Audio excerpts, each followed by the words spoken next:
তো ইমাম মাহদী আবার কখন আসবে? আমরা তো বুঝলাম ইমাম মাহদী আসবেন, তারপরে দাজ্জাল, তারপরে ঈসা আলাইহিস সালাম, তারপরে খেলাফত, এই তো। আর ইমাম মাহদী আবার কখন? আমাদের বুয়েটের মাহদী বের হয়, পাঞ্জাব থেকে মাহদী বের হয়, হ্যাঁ, বাংলাদেশের ওই কোনায় মাহদী বের হয়, সৌদি আরব থেকে ওই কোনা থেকে মাহদী বের হয়, হয় না? খুব ভালো করে মনে রাখবেন, যতক্ষণ এই বিশ্বে একটা মালহামা না হচ্ছে মাহদী আসছেন না। কথা ক্লিয়ার? এই বিশ্বে যতক্ষণ একটা মালহামা না হচ্ছে মাহদী আসছেন না। তিনি আসবেন ফাতিমা রাদিয়াল্লাহু আনহার বংশ থেকে। কার বংশ? তার আসল নাম মুহাম্মদ। কি নাম? তার নাক উঁচু, নাক একদম উঁচু, খাড়া, কপাল চওড়া, চেহারার গড়নটা আমাদের নবী সাল্লাল্লাহু আলাইহি ওয়াসাল্লাম। তার বাবার নাম হবে আব্দুল্লাহ, তার মায়ের নাম হবে আমিনা। তিনি দায়িত্ব নিতে চাইবেন না, তিনি দায়িত্ব নিতে চাইবেন না।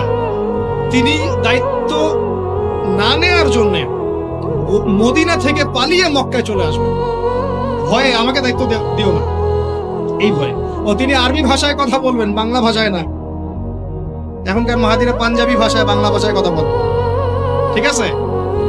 এবং এই কাবা ঘর যেটা আপনার আমরা তাওয়াফ করি, এখানে যে হাজারে আসওয়াদ আছে না, আর এই যে হাজারে আসওয়াদ আর মাকাম ইব্রাহিম, এই দুটো জায়গার মাঝামাঝি মানুষ তাকে চিনে ফেলবে, এই তো মাহদী। তার হাতে মানুষ বায়াত নেবে 313 জন। কতজন? ওই তালুত বাহিনীতে 313, বদরও 313, এখানেও 313। এবার শুরু হবে আসল খেলা। এবার প্রথমে ওই আরবেরই একটা গোত্র, বনু কালব। কোন গোত্র? এই বনু কালব এই ইমাম মাহদীর বিরুদ্ধে যুদ্ধ করবে। আল মাহদী এই যুদ্ধে জয়লাভ করবেন ইনশাআল্লাহ। তারপরে সিরিয়া, শাম থেকে, শাম মানে শুধু সিরিয়াই না, ওই পুরো অঞ্চলটাই শাম, ওখান থেকে একটা দল আসবে এই মাহদীর সাথে যুদ্ধ করার জন্য। আল্লাহ পাক তাদেরকে মক্কা মদিনার মাঝখানে বাইদা নামক জায়গায় ধসে। কোন জায়গা? এরপরে মুসলমানদের আর কোনো পতন নাই, আর পিছনে ফিরে তাকানোর কোনো সুযোগ নাই। মুসলমানরা আর মাথা নিচু করবে না ইনশাআল্লাহ কোনোদিনের জন্য। তারপর চলতে থাকবে খালি ইসলামের বিজয় আর বিজয় আর বিজয় আর বিজয়। আল্লাহু আকবার। এভাবে চলবে। তবে মাহদী কখন আসবেন? আগে মালহামা, তারপর মাহদী। মালহামা কি তাহলে? এটা হচ্ছে একটা বিশাল যুদ্ধ। এটা কি?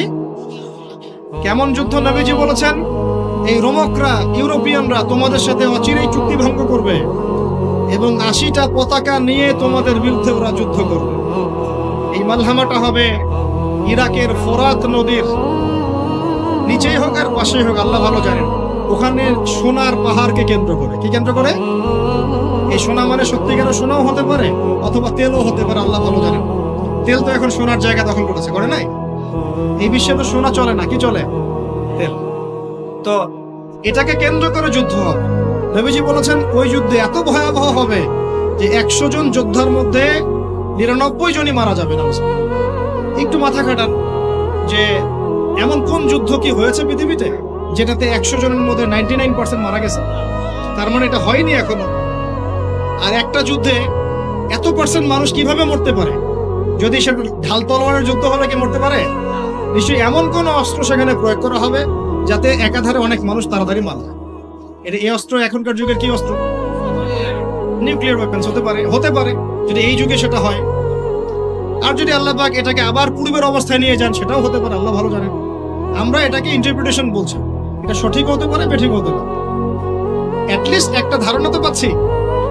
তারপর এই ইউফ্রেটিস নদীর এই সোনার পাহাড়কে কেন্দ্র করে এটা ঘটনা ঘটবে। আল্লাহ নবী আরো বলেছেন সাল্লাল্লাহু আলাইহি ওয়াসাল্লাম, মুসলমানরা, আমাদের কথা বলছে, মুসলমানরা তোমরা যেন সেখানে হাতও না বাড়াও।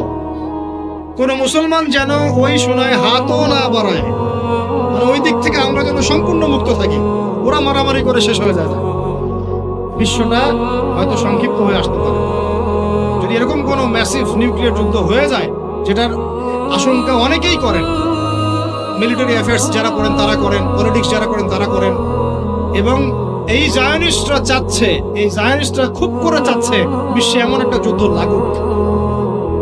একবার ইউক্রেন রাশিয়ার ইস্যু তুলে দেয়, একবার সিরিয়ার ইস্যু তুলে দেয়, একবার আফগান ইস্যু তুলে দেয়, একবার ইরাকে ইস্যু তুলে দেয়, একবার প্রথম বিশ্বযুদ্ধ লাগায়, একবার দ্বিতীয়টা লাগায়। ওরা খুব করে চাচ্ছে যেন আরো একটা লাগে। এবার যদি লাগে তাহলে এটা কনভেনশনাল যুদ্ধ হবে না, এটা দেখবেন একটা নিউক্লিয়ার যুদ্ধ হয়ে গেছে। সেটা হয়ে গেলে ওয়ার্ল্ডের আয়তন আর এমন থাকবে কিনা আল্লাহ ভালো জানে। এগুলো ভাবতে হবে, আমাদের করণীয় ফিক্স করতে হবে।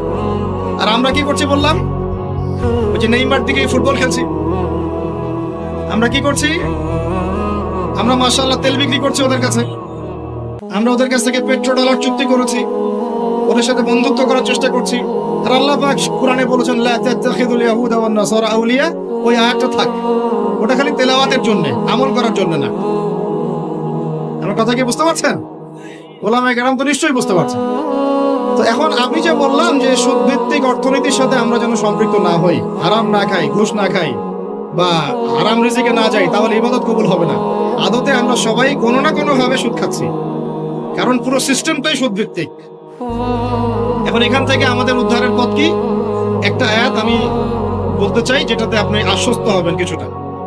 আল্লাহ পাক বলেছেন সূরা তালাকের মধ্যে যে ফাত্তাকুল্লাহা মাস্তাতা'তুম, ফাত্তাকুল্লাহা মাস্তাতা'তুম, তোমরা সাধ্যমতো আল্লাহকে ভয় করো। মানে ইচ্ছা করে আপনি সুদের সাথে সম্পৃক্ত হবেন না, অনিচ্ছাকৃত যদি লেগে যায় গায়ে ছিটা ফোটা, আল্লাহ মাফ করে দিবেন ইনশাআল্লাহ। তাহলে ভাই আমরা যে মুসলিম পরিবারে জন্ম নিয়েছি, শুকরিয়া আদায় করতে হবে কিনা? তাহলে নামাজ পড়বো কিনা, রোজা রাখবো কিনা, পর্দা করবো কিনা, আমাদের পরিবারকে পর্দা রাখবো কিনা, বাচ্চাদেরকে আমরা কোরআন সুন্নাহ শেখাবো কিনা, আমরা নফল ইবাদত বাড়াবো কিনা, যাকাত দিব কিনা। বাংলাদেশে কিচ্ছু লাগবে না, কোনো বৈদেশিক ঋণেরও দরকার নাই, শুধু আপনারা যাকাত দেওয়া শুরু করেন। আমাদের স্যার আছে এখানে, উনি এই কথাগুলো আর উঁচু লেভেল পর্যন্ত পৌঁছাতে পারবেন, আমরা তো সব জায়গায় পৌঁছাতে পারবো না। কোনো বৈদেশিক ঋণের দরকার হবে না যদি আমি যাকাত দেওয়া শুরু করি। যাকাতের খাত কয়টা? 8টা। কয়টা? 8টা। খাতগুলো খুঁজে খুঁজে বের করেন, মুফতি সাহেবদের সাথে পরামর্শ করেন, দেখেন শুধু যাকাতের টাকা দিয়েই দেখবেন দারিদ্রতা দূর হয়ে গেছে ইনশাআল্লাহ। এটা প্রমাণিত অর্থনীতি, এটা কোনো কাল্পনিক অর্থনীতি নয়। আপনি উমর রাদিয়াল্লাহু আনহুর যুগে খুঁজে খুঁজে কোনো ফকির মিসকিন পাবেন না, পাবেন? উসমান রাদিয়াল্লাহু আনহুর যুগে আপনি খুঁজে খুঁজে মিসকিন পাবেন না। তাহলে তাদের সময় কিভাবে সম্ভব হলো, এখন কেন হয় না? কারণ হচ্ছে আমরা একে তো সুদভিত্তিক অর্থনীতির মধ্যে আছি, 1, 2 আমরা ওই যে পশ্চিমাদের এবং জায়নিস্টদের ঋণের জালে পড়ে গেছি, 2, আর 3 হচ্ছে আমরা যাকাত ছেড়ে দিয়েছি। মাঝে মাঝে আমরা দেই টুকটাক যাকাত মসজিদে, মাদ্রাসা, এখানে ওখানে, আর মনে করি যে আমি পাক্কা মুসলমান হয়ে গেছি। প্রথম নসিহত আজকের, আল্লাহ পাক আমাকে আমল করার তৌফিক দান করুন, আপনাদের সবাইকে তৌফিক দান করুন। উদখুলু ফিস সিলমি কাফা, তোমরা পরিপূর্ণরূপে ইসলামে প্রবেশ করো। যতদিন পর্যন্ত আমরা পরিপূর্ণ মুসলমান না হচ্ছি, পুরো বিশ্বে মায়ের খাওয়া বন্ধ হবে না। যে মুসলমান নামাজ পড়ে না, সে কেন মায়ের খাবে না আমাকে বুঝান। যে মুসলমানের নৈতিকতা নাই, 10টা টাকার জন্য ঈমান বিক্রি করতে পারে, সে কেন মায়ের খাবে না? যে বোন পর্দা করার ফুরসতই পাচ্ছে না, তার কাছে মনে হচ্ছে দেহের প্রদর্শনী মনে হয়, এটাই মনে হয় ভালো, তো সে কেন মায়ের খাবে না? কেন ধর্ষণের শিকার হবে না আমাকে বুঝান। যখন আমরা হারাম খাচ্ছি, কিভাবে আমাদের দোয়া আরো সে আজিমে পৌঁছাবে আমাকে বুঝান। আর যখন আমরা রাষ্ট্রীয়ভাবে, জাতিগতভাবে আল্লাহর হুকুম আহকাম বিধানকে পাশ কাটিয়ে মানব রচিত বিধান চর্চা করছি, আল্লাহর রহমত কিভাবে নেমে আসবে আমাকে বুঝান। আমি বুঝি না ভাই, আমাকে বুঝান। কোন অপশন আছে? একটা বিষয় কান খুলে শুনে রাখেন, আসন্ন সময়গুলোতে এই বিশ্বে শুধুমাত্র ইসলাম থাকবে, আর কিচ্ছু থাকবে না। আল্লাহ পাক এমন একটা প্রজন্ম অচিরেই নিয়ে আসবেন যারা এই রকম ইসলাম পালন করবে না, যারা 100% ইসলাম পালন করবে ইনশাআল্লাহ। তারা পরিপূর্ণ মুসলমান হবে, ইসলামও পরিপূর্ণরূপে পালন করবে, আল্লাহর পথে দাওয়াতি কাজও করবে, প্রয়োজন হলে জিহাদও শরীক হবে। তখন দেখবেন ইনশাআল্লাহ এমন একটা প্রজন্ম আসছে, ওই প্রজন্মের কাছে এই জায়নিস্টরা বলেন আর পশ্চিমারাই বলেন, কেউ পেরে উঠবে না ইনশাআল্লাহ। আমি খোলামেলা কথা বললাম, একদম এই প্রজন্ম সামনে আসছে ইনশাআল্লাহ। আল্লাহ নবী বলেছেন এমন একটা জাইশ আসবে, যে জাইশ ফালা নি'মাল আমিরু আমিরুহা ওয়ালা নি'মাল জাইশু যালিকাল জাইশ, কতই না উত্তম সেই বাহিনীর আমির আর কতই না উত্তম সেই সেনাবাহিনী। পৃথিবীর কোন পরাশক্তি তাদের সাথে যুদ্ধ করে পারবে না। আস্তে আস্তে আস্তে আস্তে ওরা বাইতুল মুকাদ্দাস পর্যন্ত জয় করবে, কেউ ঠেকাতে পারবে। এখন বিশ্বের চিত্র দেখে কি আপনার এটা মনে হচ্ছে? এখন বিশ্বের চিত্র দেখে কিন্তু মনে হচ্ছে না। এখন এখন বিশ্বের চিত্র দেখে মনে হচ্ছে সবকিছু আমাদের নেগেটিভ, আমাদের এগেইনস্টে যাচ্ছে, তাই না? পুরো বিশ্বে আমাদের কোনো খেলাফত নাই। একটু বোঝেন, পুরো বিশ্বে আমাদের কোনো খেলাফা স্টেট নাই। খেলাফা স্টেট মানে কি? খেলাফা স্টেট মানে উমর রাদিয়াল্লাহু আনহুর মতো শাসন, আল্লাহর রাসূলের মতো শাসন, উসমান, আবু বকর, আলীর মতো শাসন রাদিয়াল্লাহু আনহুম আজমাইন। মানে যে স্টেটের মধ্যে আল্লাহ পাকের লস ছাড়া অন্য কোনো লস চলে না। হ্যাঁ, কোনটা চলে? যেটা আল্লাহ এবং তার রাসূলের আইনের অনুকূলে সেটা চলে, প্রতিকূলে কোনো কিছু চলে না। এটা খিলাফা স্টেট।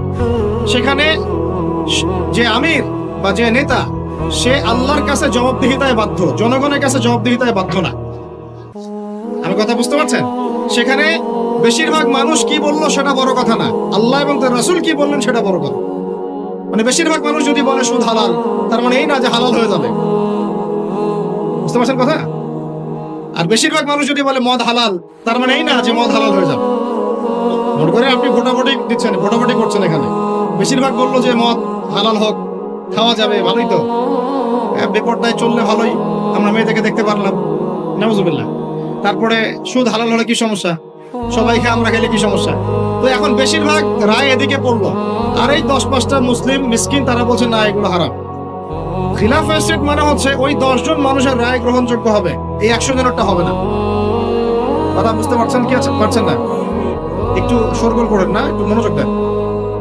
এখন পুরো বিশ্বে কি এমন কোন স্টেট আছে আপনার? আছে? কোথায় আছে? আবুধাবিতে, কাতারে, কুয়েতে? এই মাশাআল্লাহ, একটা কথা বলেছেন, খোরাসান এখানে ট্রাই করছে, কত বছর যুদ্ধ করলো? 20 বছর। আমরা দোয়া করি আল্লাহ পাক প্রত্যেক মুসলিম রাষ্ট্রের রাষ্ট্রপ্রধানদেরকে শক্তিশালী করুন এবং তাদেরকে ইসলাম বোঝার তৌফিক দান করুন, তাদেরকে আল্লাহ পাকের জমিনে আল্লাহর খলিফা হওয়ার তৌফিক দান করুন। দোয়া করতে কোনো সমস্যা? আল্লাহ পাক চাইলে আমাদের এই দেশটা এত উন্নত হবে, একদিন আমরা দেখবেন ইনশাআল্লাহ জাতিসংঘে ভেটো পাওয়ার দিব ইনশাআল্লাহ। যদিও এটা একটা কাল্পনিক স্বপ্নের মতোই, কিন্তু স্বপ্ন দেখতে দোষ আছে। তবে আমি নিশ্চিত, এটা আমি আমার কনফিডেন্স থেকে বলছি, ইমামুল মাহদি আসার সময় ইউনাইটেড নেশনস বলে কোনো নেশনস থাকবে না ইনশাআল্লাহ। ঈসা আলাইহিস সালাম যখন আসবেন, তখন জাতিসংঘ বলে কোনো সংঘ থাকবে না ইনশাআল্লাহ। আপনাদের কি মনে হয় ঈসা আলাইহিস সালাম যখন আসবেন, এসে জাতিসংঘে গিয়ে বলবেন আমার খেলাফা রাষ্ট্র কায়েমের অনুমোদন দেন? তাই মনে হয়? সে বলবে যে আমাকে ডলার দেন, ডলার দিয়ে কেনাবেচা করব। হ্যাঁ, সে বলবে যে আপনার রেজুলেশন পাস করেন, আমি প্যালেস্টাইন থেকে, জেরুজালেম থেকে ইসলামী খেলাফত কায়েম করতে চাই, আমাকে সমর্থন দেন। তিনি কি এগুলো করতে যাবেন? আপনার মনে হয় তিনি এসে ওয়ার্ল্ড ব্যাংকে গিয়ে বলবেন আমাকে লোন দেন, IMF এ গিয়ে বলবেন আমাকে লোন দেন? তার মানে ওই সময় এগুলোর কোনো অস্তিত্বই থাকবে না ইনশাআল্লাহ। এটা বোঝাই যাচ্ছে থাকবে না ইনশাআল্লাহ। আমি কি বলবো আমি জানি না, কিভাবে বললে আপনারা বুঝবেন তাও জানি না, আর আমিও জানি না এসব বলে কি হবে। আমি শুধু চাই আপনাদের মধ্যে একটা সচেতনতা তৈরি হোক, যাতে আপনারা আপনাদের পরিবার এবং পরবর্তী প্রজন্মকে বোঝাতে পারেন যা পৃথিবীতে চলছে এগুলো জুলুম। এই জুলুমের অবসান অচিরেই ঘটবে যখন আল মাহদি আসবে এবং ব্ল্যাক ফ্ল্যাগস, কালো পতাকাধারী বাহিনী বের হবে ইনশাআল্লাহ। যুদ্ধ করতে করতে করতে করতে এরা বাইতুল মুকাদ্দাস পর্যন্ত জয় করবে। আসবে, আল্লাহর বাহিনী আসবে। যখন আসবে আপনারা এমনিই বুঝতে পারবেন ইনশাআল্লাহ। ঠিক আছে? আর আমরা আমাদের পরবর্তী প্রজন্মকে বোঝাবো, জানাবো যে ইনশাআল্লাহ অচিরেই সেই বাইতুল মুকাদ্দাস আমাদের হতে যাচ্ছে ইনশাআল্লাহ। জাফর ইবনে আবি তালেব রাদিয়াল্লাহু আনহু আল্লাহর নবীর আপন চাচাতো ভাই, চাচা আবু তালেবের ছেলে। আলী ইবনে আবি তালেব, জাফর ইবনে আবি তালেব। জাফর ইবনে আবি তালেব রাদিয়াল্লাহু আনহু যুদ্ধ করতে গিয়েছেন মুতার যুদ্ধে। কোন যুদ্ধ? আল্লাহর নবী 3 জনকে সেনাপতি বানালেন, যায়েদ ইবনে হারেসা, আব্দুল্লাহ বিন রাওয়াহা এবং জাফর ইবনে আবি তালেব। কোন যুদ্ধে 3টা অধিনায়ক লাগে নাকি? একজন লাগে। তাহলে সাহাবীরা বুঝে ফেললেন যে আমরা এই যুদ্ধে গেলে শহীদ হব নিশ্চিত। কথা বুঝতে পারছেন? সবাই বিদায় নিয়ে চলে গেলেন। ওদের সৈন্য সংখ্যা প্রায় 2 লক্ষ। কত লক্ষ? মুসলিমদের সৈন্য সংখ্যা মাত্র 3000, মাত্র 3। আল্লাহ নবী বললেন যদি যায়েদ ইবনে হারেসা শহীদ হয়, আব্দুল্লাহ বিন রাওয়াহা তুমি পতাকা নিয়ে নিও। আব্দুল্লাহ বিন রাওয়াহা যদি শহীদ হয়, তাহলে জাফর তুমি পতাকা নিয়ে নিও। জাফরও যদি শহীদ হয়, তাহলে তোমাদের মধ্যে কোনো একজনকে তোমরা আমির বানিয়ে নিও। পরে আমির বানানো হয়েছিল সাইফুল্লাহ মাসলুল খালিদ বিন ওয়ালিদ রাদিয়াল্লাহু আনহু, এবং তার হাতেই বিজয়টা হয়েছিল। 3000 সৈন্য নিয়ে তিনি 2 লক্ষ সৈন্য ঠেকিয়ে দিয়েছেন। জাফর রাদিয়াল্লাহু আনহু যখন শহীদ হন, প্রথমে তার ডান হাত পড়ে যায়। দেখছেন না, এক বাবা হাত নিয়ে ঘুরছে, বাচ্চা আরেক হাত খুঁজে পায় না, দেখছেন না আপনারা? ডান হাত পড়ে গিয়ে বাম হাত দিয়ে তরোয়াল চালানো শুরু করলেন। ওই যুদ্ধ তখন সত্যিকারের যুদ্ধ ছিল, এই তোমাদের মতো কাপুরুষের যুদ্ধ না, যে 100 মাইল দূর থেকে মিসাইল ছুড়বো আর এখান থেকে আমি ঠাস করে দেবো। তখনকার যুদ্ধ ছিল ওয়ান অ্যান্ড ওয়ান ব্যাটল। তুমি সামনে অস্ত্র নিয়ে আসো, আমি সামনে অস্ত্র নিয়ে গেলাম, এরপর দেখি কার কথা হলো। এমন ছিল না বিষয়টা, ওয়ান অ্যান্ড ওয়ান ব্যাটল ছিল। আর তখন সাহাবীরা ছোটবেলা থেকে এগুলোতে প্রশিক্ষিত ছিলেন। নতুন না বিষয়টা, তারা ছোটবেলা থেকেই প্রশিক্ষিত ছিলেন, তীরন্দাজ ছিলেন, ঘোড়সাওয়ার ছিলেন, তখনকার যুগের প্রেক্ষাপট। তারপর তিনি বাহাতে তরোয়াল চালানো শুরু করলেন, এক পর্যায়ে বাহাতে পড়ে গেল। এরপর এই থুতনি দিয়ে তিনি পতাকাটা ধরে রাখছেন। এভাবে মুতার যুদ্ধের ইতিহাসটা পড়ে দেখেন, থুতনি দিয়ে এভাবে পতাকাটা ধরে রাখছেন। পতাকার মান, পতাকার সম্মান। আর সেই পতাকা আমাদের হাত থেকে পড়ে গেল, আরবের লোকজন তাকায় তাকায় দেখতেছে, সারা মুসলিম বিশ্ব তাকায় তাকায় দেখতেছে। এই গুনাহের ভার আল্লাহর কসম আপনার আমার সবার উপর বর্তাবে, কোনো উপায় নাই, সবার উপর বর্তাবে। আল্লাহ যেন মাফ করেন, আল্লাহ পাক মাফ করবেন না। আমি আল্লাহকে চিনি, আল্লাহ পাক মাফ করবেন না এভাবে, যতক্ষণ পর্যন্ত না আল্লাহ পাক একবার হিসাব নিচ্ছেন। কারণ ওলামায়ে কেরামকে জিজ্ঞাসা করে দেখেন, একটা মুসলিম রাষ্ট্রে যদি একজন মুসলিম নারীকে ধর্ষণ করা হয়, উঠিয়ে নিয়ে চলে যাওয়া হয়, রেপ করা হয়, অথবা একজন মুসলিম ভাইকে নির্মমভাবে হত্যা করা হয়, তাহলে ফতোয়া কি করা উচিত? তখন সবাই মিলে ওই জালেমের বিরুদ্ধে দাঁড়ানো ফরজ। যদি সে দাঁড়াতে না পারে, তার প্রতিবেশী দাঁড়াবে, সে না পারলে তার প্রতিবেশী দাঁড়াবে, আর যখন সেও পারবে না, পুরা উম্মাহ একসাথে মিলে দাঁড়াতে হবে।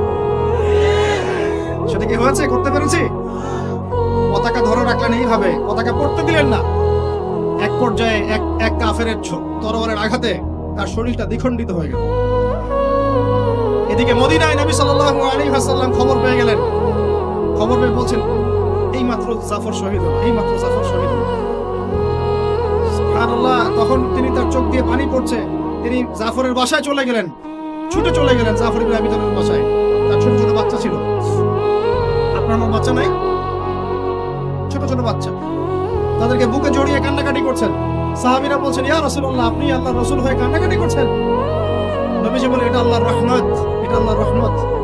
যে কাঁদতে পারে না তার মন তো পাষাণ। জাফর শহীদ হয়ে গেছে। তারপরে তিনি হাসলেন, আমাদের নবী হেসে উঠলেন। সাহাবীরা বললেন যে, আপনি একটু আগে কাঁদলেন, এখন হেসে উঠলেন? নবীজি বললেন, এই মাত্র আমি দেখলাম যে জাফরকে দুজন ফেরেশতার মাধ্যমে আমার সামনে দিয়ে নিয়ে যাওয়া হলো। আমি দেখলাম জাফর জান্নাতে, তার দুই হাত, যে দুই কাটা হাত, এই দুই কাটা হাতের বদৌলতে আল্লাহ পাক তাকে জান্নাতে দুইটা পাখা দিয়েছে, সে জান্নাতে উড়ে বেড়াচ্ছে, ফল খাচ্ছে। এই দৃশ্য দেখে আমি হেসে উঠলাম। আমি এই জন্য বলছি, আমাদের শহীদরা মৃত নয়, আমাদের শহীদরা মৃত নয়। আমাদের এই মা, বোন, শিশু, নারী যাদেরকে মেরে ফেলা হয়েছে, কেউ মৃত নয়। ইনশাআল্লাহ তারা জীবিত আছে, এবং তারা এখন আল্লাহ পাককে কি বলছেন জানেন? তারা আল্লাহকে বলছেন, আল্লাহ আমাদেরকে আরেকবার ফিরিয়ে দাও, আরো একবার এদের বিরুদ্ধে যুদ্ধ করে যেন শহীদ হয়ে আসে। একজন শহীদ সাহাবীর মাকবারা থেকে যদি কেউ কোনো ঘাত পায়, মনে করে আল্লামা তারেক জামিল হুজুর গিয়েছেন মুয়াজ বিন জাবাল রাদিয়াল্লাহু আনহু কবরের সামনে, আপনি গিয়েছেন মনে করে, এরকম অনেক মানুষই পেয়েছে। আপনি গিয়েছেন এমন একজন সাহাবীর কবরের সামনে যেখানে আপনি কিছু একটা ঘ্রাণ পাচ্ছেন, আপনি পাচ্ছেন, হয়তো আর 10 জন পাচ্ছে না, এই 5 জন পাচ্ছে, ওই 10 জন পাচ্ছে না, হতে পারে কি না?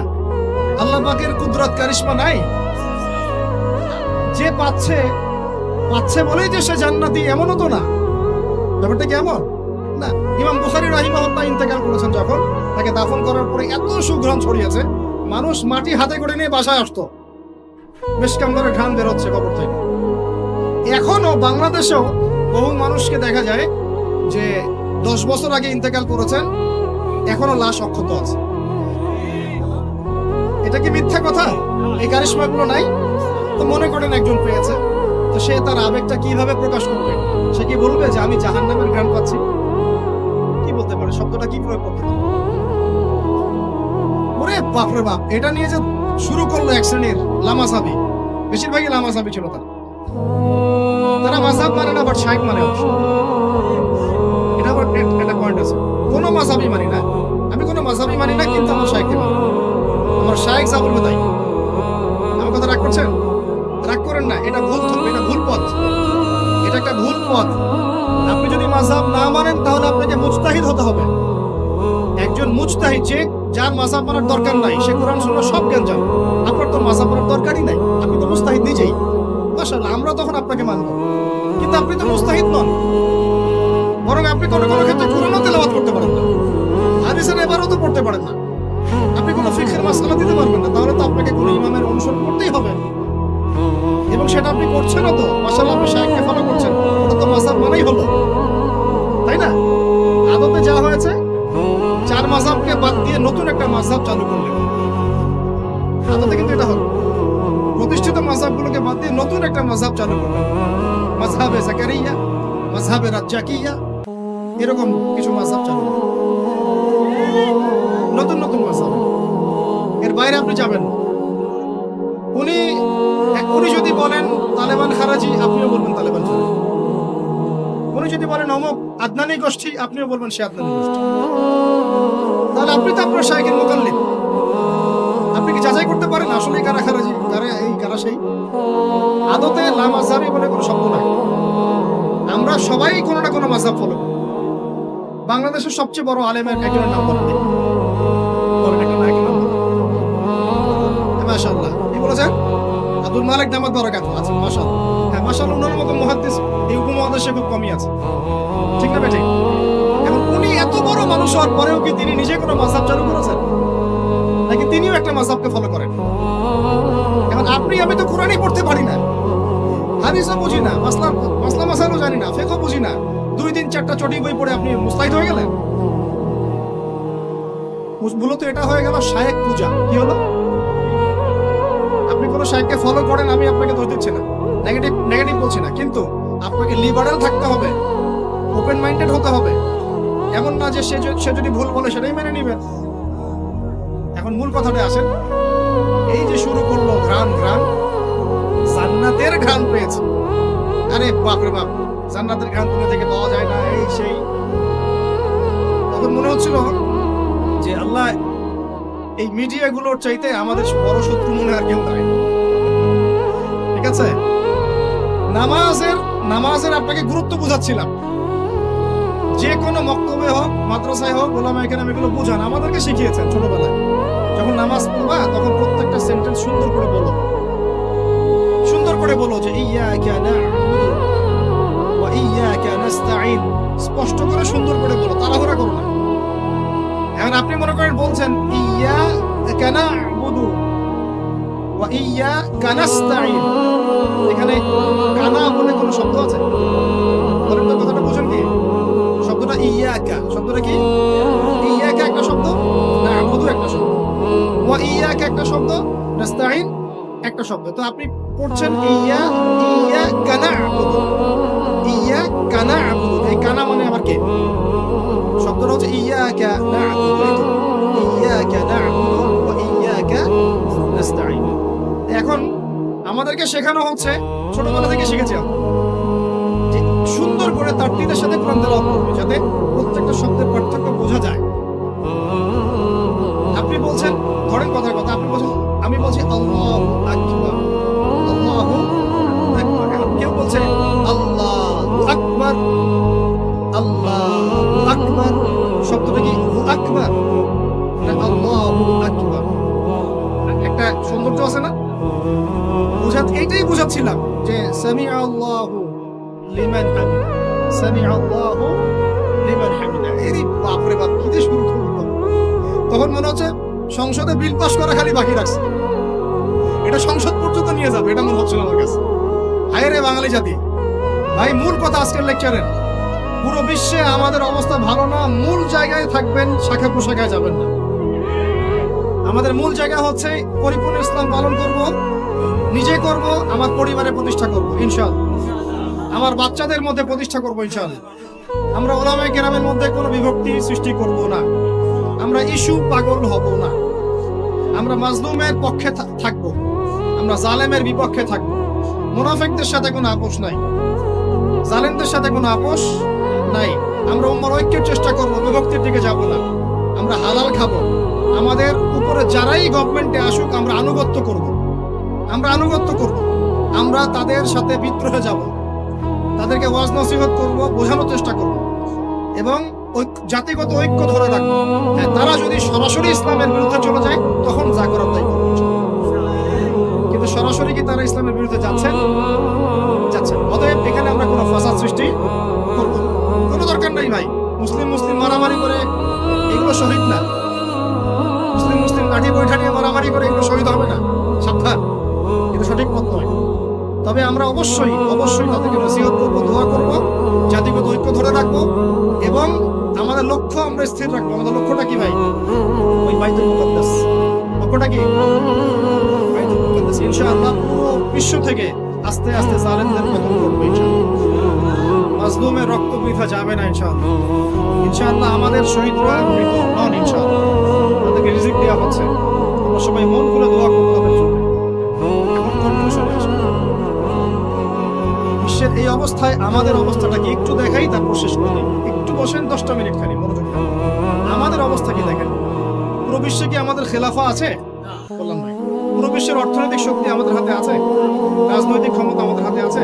বৈশ্বিক রাজনৈতিক ক্ষমতা আছে? নাই। আমাদের কি মিডিয়াগুলো সব স্বতন্ত্র, নিজের স্বাধীন? আমাদের কি এই পারমাণবিক অস্ত্রশস্ত্র ওয়েপন্স আছে? আছে ভাই? নাই। আমাদের কি ঐক্যবদ্ধ জাতির একটা নেতা আছে? মানে আমি ওয়ানজামা এরকম কিছু আছে? নাই। এখন এই অবস্থায় আমরা যদি আমাদের অবস্থানকে উন্নত করতে চাই, বিশৃঙ্খলা করে না, একটু বসেন, জাস্ট 5টা মিনিট বসেন, শেষ করে দিচ্ছি। একটু পরে দোয়া হবে, তারপরে আমরা যাবো। এই অবস্থায় আমরা কি চাই? আগে আমাকে বলেন, আমরা কি চাই যে আমাদের অবস্থা আগের মতো হোক? আগের মতো বলতে রাসূলের যুগের মতো, সাহাবীদের যুগের মতো আমরা কি চাই আমাদের অবস্থা আবার সেরকম হোক? তাহলে ভাই সর্বপ্রথম আমাদের সবাইকে ইলম অর্জন করতে হবে। রাজি আছে কিনা? পড়াশোনা করতে রাজি আছে কিনা? ইনশাআল্লাহ সবাই কোরআন তেলাওয়াত শিখবো ইনশাআল্লাহ। রাজি আছে কিনা? সবাই কোরআনের অর্থ পড়বো। রাজি আছে কিনা? প্রতিদিন কমপক্ষে 5টা করে হাদিস পড়বো। রাজি আছে কিনা? বাংলাদেশের বরেণ্য উলামায়ে কেরামদের সাথে সোহবতে থাকবো। রাজি আছে কিনা? আমরা সবাই হালাল খাবো ইনশাআল্লাহ। রাজি আছে কিনা? হারাম থেকে দূরে থাকবো। রাজি আছে কিনা? আমাদের পরিবারে আমরা বেপরদামি ঢুকতে দিব না। রাজি আছি? আমাদের সন্তানদেরকে মানুষ করবো। রাজি আছি? আমরা আমাদের এই সমাজের মধ্যে মানব সৃষ্ট কোনো ফাসাদ সৃষ্টি করবো না। রাজি আছি ইনশাআল্লাহ? আমরা মুসলিম উম্মাহ নির্যাতিত ভাই বোনদের জন্য দোয়া করবো। রাজি আছি কিনা? তাদের জন্য আল্লাহর দরবারে কান্নাকাটি করবো। রাজি আছি কিনা? আমরা উম্মার মাঝে কোনো বিভক্তি সৃষ্টি করবো না। রাজি আছি কিনা? আমরা সবাই মিলে দ্বীনের দাওয়াতি কাজ করবো। রাজি আছি কিনা? আমরা সবাই মিলে প্রয়োজনে আল্লাহর দ্বীনের জন্য জিহাদ করবো। রাজি আছি কিনা? আল্লাহ পাক আমাদের সবাইকে যেন কবুল করেন, আমিন। শেষ কথা শুনে রাখেন, এই জুলুম চিরস্থায়ী হবে না। এই বাংলাদেশ ঈসা আলাইহিস সালাম শাসন করবে ইনশাআল্লাহ। আপনারা ইলেকশন করেন, হরতাল করেন, এই করেন সেই করেন, আমার কথাটা ছোট ভাই হিসেবে বিশ্বাস করেন। আমি কোনো দলের মানুষ না, আমি সবার শুভাকাঙ্ক্ষী। এই বাংলাদেশ ঈসা আলাইহিস সালাম শাসন করবে ইনশাআল্লাহ। এই ভারত ঈসা আলাইহিস সালাম শাসন করবে। এই জেরুজালেম ঈসা আলাইহিস সালাম শাসন করবে। এই আরবের যত কান্ট্রি দেখতেছেন সবগুলো ঈসা আলাইহিস সালাম শাসন করবে। তার আগ পর্যন্ত আপনারা এই খেলা চালাতে থাকেন, কোনো লাভ নাই। আস্তে আস্তে সব শেষ হয়ে যাবে। এখন একটা মজার প্রশ্ন, এই প্রশ্নটা দিয়ে শেষ করি। তো ইমাম মাহদী আবার কখন আসবে? আমরা তো বুঝলাম ইমাম মাহদী আসবেন, তারপরে দাজ্জাল, তারপরে ঈসা আলাইহিস সালাম, তারপরে খেলাফত, এই তো। ইমাম মাহদী আবার কখন? আমাদের বুয়েটের মাহদী বের হয়, পাঞ্জাব থেকে মাহদী বের হয়, হ্যাঁ, বাংলাদেশের ওই কোনায় মাহদী বের হয়, সৌদি আরব থেকে ওই কোনা থেকে মাহদী বের হয়, হয় না? খুব ভালো করে মনে রাখবেন, যতক্ষণ এই বিশ্বে একটা মালহামা না হচ্ছে মাহদী আসছেন না। কথা ক্লিয়ার? এই বিশ্বে যতক্ষণ একটা মালহামা না হচ্ছে মাহাদি আসছেন না। তিনি আসবেন ফাতিমা রাদিয়াল্লাহু আনহার বংশ থেকে। কার বংশ? তার আসল নাম মুহাম্মদ। কি নাম? তার নাক উঁচু, নাক একদম উঁচু খাড়া, কপাল চওড়া, চেহারার গড়নটা আমাদের নবী সাল্লাল্লাহু আলাইহি ওয়াসাল্লাম।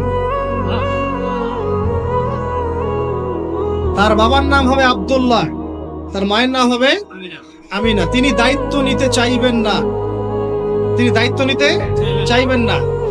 তিনি দায়িত্ব না নেওয়ার জন্য মদিনা থেকে পালিয়ে মক্কায় চলে আসবেন। ভয়ে আমাকে দায়িত্ব দিও না, এই ভয়ে। ও তিনি আরবি ভাষায় কথা বলবেন, বাংলা ভাষায় না। এখনকার মাহাদিরা পাঞ্জাবি ভাষায়, বাংলা ভাষায় কথা বলবেন, ঠিক আছে? এবং এই কাবা ঘর যেটা আমরা তাওয়াফ করি, এখানে যে হাজারে আসওয়াদ আছে না, আর এই যে হাজারে আসওয়াদ আর মাকাম ইব্রাহিম, এই দুটো জায়গার মাঝামাঝি মানুষ তাকে চিনে ফেলবে। এই তো মাহদি। তার হাতে মানুষ বায়াত নেবে 313 জন। কতজন? ওই তালুত বাহিনীতে 313, বদরও 313, এখানেও 313। এবার শুরু হবে আসল খেলা। এবার প্রথমে ওই আরবেরই একটা গোত্র বনু কালব। কোন গোত্র? এই বনু কালব এই ইমাম মাহাদির বিরুদ্ধে যুদ্ধ করবে। আল মাহদি এই যুদ্ধে জয়লাভ করবেন ইনশাআল্লাহ। তারপরে সিরিয়া, শাম থেকে, শাম মানে শুধু সিরিয়াই না, ওই পুরো অঞ্চলটাই শাম, ওখান থেকে একটা দল আসবে এই মাহদির সাথে যুদ্ধ করার জন্য। আল্লাহ পাক তাদেরকে মক্কা মদিনার মাঝখানে বাইদা নামক জায়গায় ধসিয়ে দেবে। কোন জায়গা? কথা বুঝতে পারছি? এরপরে মুসলমানদের আর কোনো পতন নাই, আর পিছনে ফিরে তাকানোর কোনো সুযোগ নাই। মুসলমানরা আর মাথা নিচু করবে না ইনশাআল্লাহ কোনোদিনের জন্য। তারপর চলতে থাকবে খালি ইসলামের বিজয় আর বিজয় আর বিজয় আর বিজয়। আল্লাহু আকবার। এভাবে চলবে। তবে মাহাদি কখন আসবেন? আগে মালহামা, তারপর মাহাদি। মালহামা কি তাহলে? এটা হচ্ছে একটা বিশাল যুদ্ধ। এটা কি? কেমন যুদ্ধ? নবীজি বলেছেন এই রোমকরা, ইউরোপিয়ানরা তোমাদের সাথে অচিরেই চুক্তি ভঙ্গ করবে এবং 80টা পতাকা নিয়ে তোমাদের বিরুদ্ধে ওরা যুদ্ধ করবে। এই মালহামাটা হবে ইরাকের ফোরাত নদীর নিচেই হোক আর পাশেই হোক, আল্লাহ ভালো জানেন। ওখানে সোনার পাহাড়কে কেন্দ্র করে। কি কেন্দ্র করে? এই সোনা মানে সত্যিকারের সোনাও হতে পারে, অথবা তেলও হতে পারে, আল্লাহ ভালো জানেন।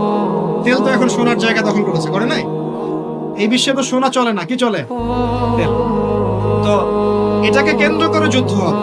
নবীজি বলেছেন ওই যুদ্ধে এত ভয়াবহ হবে যে 100 জন যোদ্ধার মধ্যে 99 জনই মারা যাবে না। একটু মাথা কাটান যে এমন কোন যুদ্ধ কি হয়েছে পৃথিবীতে যেটাতে 100 জনের মধ্যে 99% মারা গেছে? তার মানে এটা হয়নি এখনো। আর একটা যুদ্ধে এত পার্সেন্ট মানুষ কিভাবে মরতে পারে? যদি সেটা ঢাল তলোয়ারের যুদ্ধ হলে কি মরতে পারে? নিশ্চয়ই এমন কোন অস্ত্র সেখানে প্রয়োগ করা হবে যাতে একাধারে অনেক মানুষ তাড়াতাড়ি মারে। এটা এই অস্ত্র এখনকার যুগের কি অস্ত্র? নিউক্লিয়ার ওয়েপন্স হতে পারে, হতে পারে যদি এই যুগে সেটা হয়। আর যদি আল্লাহ পাক এটাকে আবার পূর্বের অবস্থায় নিয়ে যান, সেটাও হতে পারে, আল্লাহ ভালো জানেন। আমরা এটাকে ইন্টারপ্রিটেশন বলছি, এটা সঠিক হতে পারে, বেঠিক হতে পারে। অ্যাটলিস্ট একটা ধারণা তো পাচ্ছি। তারপর এই ইউফ্রেটিস নদীর এই সোনার পাহাড়কে কেন্দ্র করে এটা ঘটনা ঘটে। আল্লাহ নবী আরো বলেছেন সাল্লাল্লাহু আলাইহি ওয়াসাল্লাম, মুসলমানরা, আমাদের কথা বলছে, মুসলমানরা তোমরা যেন সেখানে হাতও না বাড়াও। কোন মুসলমান যেন ওই সোনায় হাতও না বাড়ায়, মানে ওই দিক থেকে আমরা যেন সম্পূর্ণ মুক্ত থাকি। ওরা মারামারি করে শেষ হয়ে যায়। বিশ্বটা হয়তো সংক্ষিপ্ত হয়ে আসতে পারে যদি এরকম কোন ম্যাসিভ নিউক্লিয়ার যুদ্ধ হয়ে যায়, যেটার আশঙ্কা অনেকেই করেন। মিলিটারি অ্যাফেয়ার্স যারা করেন তারা করেন, পলিটিক্স যারা করেন তারা করেন। এবং এই জায়নিস্টরা চাচ্ছে, এই জায়নিস্টরা খুব করে চাচ্ছে বিশ্বে এমন একটা যুদ্ধ লাগুক। একবার ইউক্রেন রাশিয়ার ইস্যু তুলে দেয়, একবার সিরিয়ার ইস্যু তুলে দেয়, একবার আফগান ইস্যু তুলে দেয়, একবার ইরাকে ইস্যু তুলে দেয়, একবার প্রথম বিশ্বযুদ্ধ লাগায়, একবার দ্বিতীয়টা লাগায়। ওরা খুব করে চাচ্ছে যেন আরো একটা লাগে। এবার যদি লাগে তাহলে এটা কনভেনশনাল যুদ্ধ হবে না, এটা দেখবেন একটা নিউক্লিয়ার যুদ্ধ হয়ে গেছে। সেটা হয়ে গেলে ওয়ার্ল্ডের আয়তন আর এমন থাকবে কিনা আল্লাহ ভালো জানে। এগুলো ভাবতে হবে, আমাদের করণীয় ফিক্স করতে হবে।